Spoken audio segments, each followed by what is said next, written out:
Hello dear friends. Delhi वाली नानी के प्यारे प्यारे बच्चों बच्चों की मम्मियों and not to miss their papas. तो मैं आज गणेश चतुर्थी है और मुझे बहुत से लोगों ने बोला गणेश जी की भी कहानी आप सुना देना प्लीज़। तो मैं सोच रही हूँ आपको आज सुनाई देती हूँ जितनी भी मुझे आती है। अगर कोई त्रुटि हो जाए, कोई गलती हो जाए तो मुझे माफ़ कर देना। पर ये कहानी ना मुझे बहुत अम्यूज़ भी करती थी जब मैं छोटी थी, और बहुत मैं सोच में पड़ती थी कि ऐसा कैसा हो सकता है।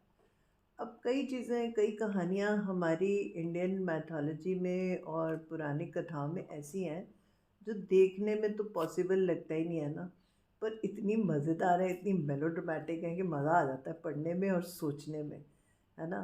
तो आप इमेजिन करो, आज गणेश जी पैदा होने वाले हैं। अब वो पैदा कैसे होंगे? अरे, कोई चिड़िया ला के उनको दे जाएगी, क्रेन उड़ती हुई आके दे जाएगी पार्वती जी को? ना ना ना ना, इंडिया में ऐसे नहीं होता। हमारे यहाँ तो कई अलग अलग तरीक़ों से बच्चे हो जाते हैं, और ख़ासकर कहानियों में। और ये जो हमारे गणेश जी हैं ना, ये तो बहुत ही स्पेशल है, क्योंकि ये पार्वती जी ने इनको अपने ही शरीर से बना दिया था। अपने शरीर पे जो वो उपटन लगाती थी हल्दी चंदन का, उसको उन्होंने इकट्ठा किया और उससे एक लड़का बनाया और उसमें जान फूँक दी, और बन गए हमारे प्यारे से गणेश जी। ये तो इनकी शुरुआत है। और पार्वती जी ने ऐसा क्यों किया? क्योंकि आपको तो पता है, शिव जी तो कभी इधर कभी उधर भटकते रहते थे। पार्वती जी अकेली रहती थी मानसरोवर में, एक नदी के किनारे कहते हैं वो रहती थी और अपनी तपस्या करती थी, पूजा करती थी। पर कभी कभी वो बहुत उदास और अकेली हो जाती थी, तो उन्होंने सोचा क्यों ना मैं एक अपने लिए बेबी बना लूँ। तो उन्होंने उसको बना लिया और उसके साथ वो बहुत खेलती हंसती रहती थी, खुश रहती थी। वो उनकी सेवा भी करते थे, छोटे से थे, प्यारे से थे, और बहुत ही वो पर उनमें बहुत स्ट्रेंथ थी, इवन छोटे से बच्चे होने के बावजूद, क्योंकि वो बहुत ही स्ट्रॉन्ग थे। पार्वती जी ने उन्हें आफ्टर ऑल अपने ही एनर्जी से बनाया था ना, तो उन्होंने तो स्ट्रांग होना ही था। अब ऐसे थे गणेश जी। उसमें एक कहानी ये भी आती है कि एक बार जो नंदी बैल थे ना, गणेश जी के थे वो गण, उनको पार्वती जी ने बिठा दिया था गार्डिंग करने, और बोला किसी को अंदर मत आने देना जब तक मैं नहा रही हूँ। और नहा के फिर वो पूजा करती थी, तो वो कोई विघ्न नहीं चाहती थी अपनी पूजा में और स्नान में। तो नंदी बैल जब बैठे थे तो शिव जी आ गए। अब शिव जी के तो नंदी परम भक्त थे, उनको वो कैसे मना करते। उन्होंने उन्हें अंदर जाने दिया, और जब अंदर जाने दिया तो पार्वती जी नाराज़ हो गई। उनको लगा कि ये जितने भी गण हैं ना, ये सब शिव जी की बात मानते हैं, मेरी तो बात ही कोई नहीं मानता, तो मैं अब अपना गण बनाऊंगी। तो उन्होंने गणेश जी बनाए थे। तो ये दो कहानियाँ हैं कि उन्होंने क्यों बनाए थे। अब जब उन्होंने गणेश जी को बना लिया, तो ओरिजिनली गणेश जी का जैसे हम रूप देखते हैं, जो कि उनका सिर हाथी का है, बड़े बड़े कान हैं, सूंड है, ओरिजिनली तो वो ऐसे नहीं बनाए थे उन्होंने। ओरिजिनली तो उन्होंने बड़े प्यारा सा एक बालक बनाया था। पर हुआ क्या कि एक दिन उन्होंने उसको बोला कि तुम बाहर मेरे पहरेदारी करो, मैं नहा रही हूँ और पूजा कर रही हूँ, और कोई भी आए तो उसे रोक देना। अब हुआ क्या कि उस बालक ने तो शिव जी को कभी देखा ही नहीं था। तो शिव जी आए। जब शिव जी आए, उसने उनको भी रोक दिया, जैसे उनकी माँ की आज्ञा थी कि हर एक को रोकना है। तो उन्होंने रोक दिया। अब शिव जी को तो बहुत गुस्सा चढ़ गया कि ये मुझे कैसे रोक सकता है, मैं अपनी पत्नी को मिलने जा रहा हूँ और ये छोटा सा बालक मुझे कहता है नहीं जाओ। और उनके गणों को उन्होंने ऑर्डर किया कि इसको हटाओ रास्ते से। पर वो इतने शक्तिशाली थे अकेले गणेश जी कि वो सबको उन्होंने हटा दिया, कोई उन्हें हटा नहीं पाया। फिर शिव जी बेसब्रे हो गए, तो उन्होंने तलवार निकाली और उनका गला काट के अंदर चले गए। अब जब अंदर चले गए, तो और पार्वती ने देखा क्या हुआ है, वो तो रो रो के बेहाल हो गई। उनका तो बेबी मर गया, ये कैसे कर दिया शिव जी ने। तो फिर उन्होंने शिव जी को बोला कि मैं तो ये बिल्कुल भी आपसे बात नहीं करूँगी अगर मेरे बच्चे को आपने दोबारा ज़िंदा नहीं किया। तो जाओ इसको जल्दी से ठीक करो। और उधर से जो ब्रह्मा थे वो फिक्र हो गई उनको कि ये कैसे हो गया, इससे तो सारा ब्रह्मांड गड़बड़ हो जाएगा अगर पार्वती जी नाराज़ हो गई, क्योंकि वो तो देवी शक्ति हैं पूरे यूनिवर्स की। उन्होंने भी बोला जल्दी करो जल्दी करो। तो शिव जी बाहर जल्दी से गए और उन्होंने क्या किया, देखा जल्दी से सबको गणों को भेजा कि भाई कोई सिर आपको मिलता है किसी का उत्तर दिशा की तरफ तो मुझे ला दो, मैं उसको इस पे जोड़ देता हूँ फटाफट। तो वो जाके एक हाथी के बच्चे का सिर ले आए और शिव जी ने उसको फटाफट बालक के धड़ पे लगा दिया है, क्योंकि उसका ओरिजिनल सिर तो उन्होंने इतनी ज़ोर से काट के फेंका था, वो पता नहीं कहाँ जंगलों में चला गया, उन्हें मिल ही नहीं रहा था। तो उन्होंने हाथी का सिर लगा दिया और उसमें जान फूँक दी और वो दोबारा से ज़िंदा हो गया और पार्वती जी के गले लग गया। तो पार्वती जी खुश हो गई।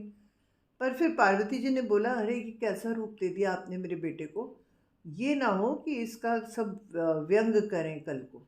तो अब आप ऐसा करो कि इसको परम स्थान दो दुनिया में, कि जो भी कोई भी कार्य करेगा, कोई भी पूजा करेगा, उससे पहले ये मेरे पुत्र की पूजा होगी, गणेश जी की पूजा होगी। और जितने भी गण हैं ना दुनिया में, उनका सबसे परम गण गणेश, ईश्वर के गण वाला गणेश होगा। तो सारे विघ्नों को दूर करने वाला, सारे गणों का परम गण गणेश, यही हमारा पुत्र हो सकता है। हमारे पुत्र में सारे गुण होने चाहिए।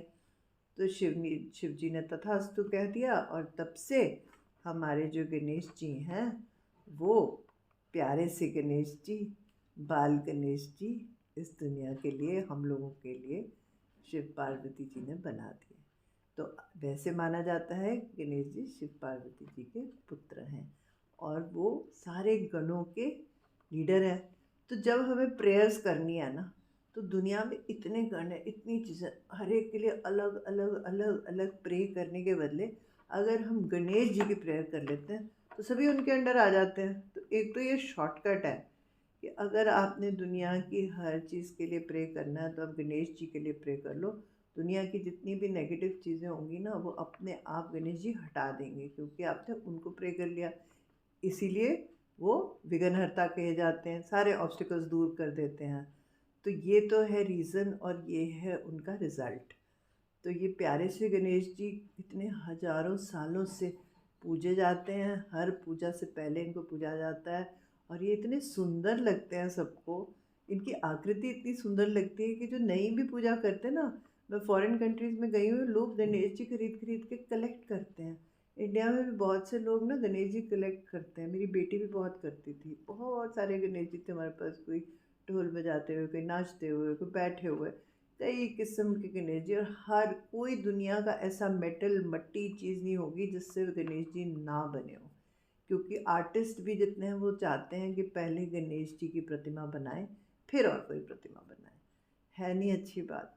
तो आज इतना इतना स्पेशल डे है और ये हर साल आता है, हम हर साल मनाते हैं। और इस गणेश चतुर्थी की वजह से हमारा देश भी बहुत आपस में जुड़ा रहता है।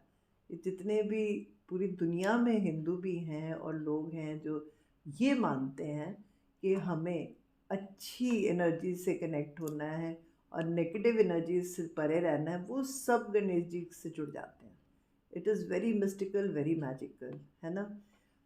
तो गणेश जी का सिंबॉलिज्म तो आप सबको पता ही है कि बड़े बड़े कानों की वजह से हमें सुनना सीखना चाहिए, छोटी छोटी आँखों की वजह से हमें गलत मलत चीज़ें नहीं देखनी चाहिए। और उनका दिमाग इतना बड़ा, तो नॉलेज नॉलेज बहुत अपनी बढ़ानी चाहिए हमेशा। कभी अपने दिमाग को हल्के से नहीं लेना चाहिए, अपने दिमाग को यूज़ करो, अपने दिमाग नई नई चीज़ें सीखो और लर्न करते रहो। जहाँ मौका मिले किसी से भी कुछ भी अच्छा सीखने को, तो उसको छोड़ो नहीं, उसको सीखने की कोशिश करो। और ये सब बातें हैं गणेश जी की, बड़ी प्यारी प्यारी कहानियाँ हैं उनके। उनका जो वाहन है जुआ, और जो एक उनकी कहानी है जैसे वो अपने माता पिता के आसपास घूम जाते हैं, वो सब कहानियाँ मैं आपको बाद में सुनाऊंगी। आज सिर्फ उनके जन्म के बारे में बात हो रही है। तो जो ये कहानी ऊपर से देखने को तो बड़ी मेलोड्रामेटिक लगती है ना कि कैसे बन गए, पर इसमें मैं बड़ी देर सोचती रही हूँ आज कि कोई तो रीज़न होगा जो ऐसी कहानी बताई गई। तो उसमें जो मुझे समझ में आया वो ये है कि पार्वती जी जब अपना उपटन से अपने जिस्म से निकालती हैं और गणेश जी की प्रतिमा बनाती हैं, तो उनके माइंड में उस वक़्त बहुत ईगो सी हो रही होती है ना, कि मैं एक ऐसा गण बनाऊँ जो सिर्फ़ मेरे को प्रोटेक्ट करे और किसी की बात ही ना सुने, शिव जी की भी बात ना सुने। तो वो जो बच्चा था, बालक था, वो स्ट्रॉन्ग तो बहुत था, अच्छा भी था, पर उसमें ईगो बहुत थी, उसमें प्राइड बहुत थी। अब जब शिवजी ने उसकी ईगो को हटा दिया काट के, तो जब ईगो कट गई तो क्या हुआ, उसके बाद जब ईगो ख़त्म हो गई, उसके बाद उसको ऐसा एक गिफ्ट मिला शिवजी से, ऐसा एक सिर मिला जो नॉलेज से भरा हुआ था, जो भंडार था विजडम का, जो करेज का, विजडम का आज तक भंडार माना जाता है, जिससे हम लोग उसको प्रे करके करेज लेते हैं, जिसकी वजह से सारे ऑब्स्टिकल्स ख़त्म हो जाते हैं। तो जब आप अपने आप को शिवजी या अच्छी एनर्जीज में समर्पण अपना कर देते हैं और अपनी ईगो को छोड़ देते हैं, तब आपके मन में नॉलेज इतनी बढ़ सकती है जैसे गणेश जी में बढ़ी। मुझे तो यही समझ में आती है स्टोरी। तो नेगेटिविटी कई बार बहुत स्ट्रांग भी होती है, ये नहीं है कि वो खड़ी नहीं हो सकती, पर जब नेगेटिविटी में ईगो आ जाए तो वो बहुत सी अच्छाइयों को भी ख़त्म कर देती है ना। जो आपकी अच्छाई है, आपकी स्ट्रेंथ है, उसमें थोड़ी सी ईगो की नेगेटिविटी आ गई तो जो आप अच्छे हैं वो भी ख़त्म हो जाता है। तो ईगो को हटाएंगे तो आप अपना माइंड ओपन कर देंगे, open to learning, open to listening, open to understanding more, open to helping others, being kind, being loving. जब आप में ये गुण आ जाएंगे गणेश जी वाले, तो ऑटोमेटिकली आप ऑलमोस्ट पूजनीय हो जाएंगे, है ना। सो this is what I feel is the understanding of the birth of Ganesha. And today we should all aspire that Ganesha should be born within our minds. Each one of us can be a Ganesha. So let us all be like Ganesha, understand the symbolism of Ganesha, imbibe all the qualities of Ganesha, and become really successful and make our country very, very proud of us. Love you all. This is your Dilli Wali Nani, your coach Shruti Dutt, signing off.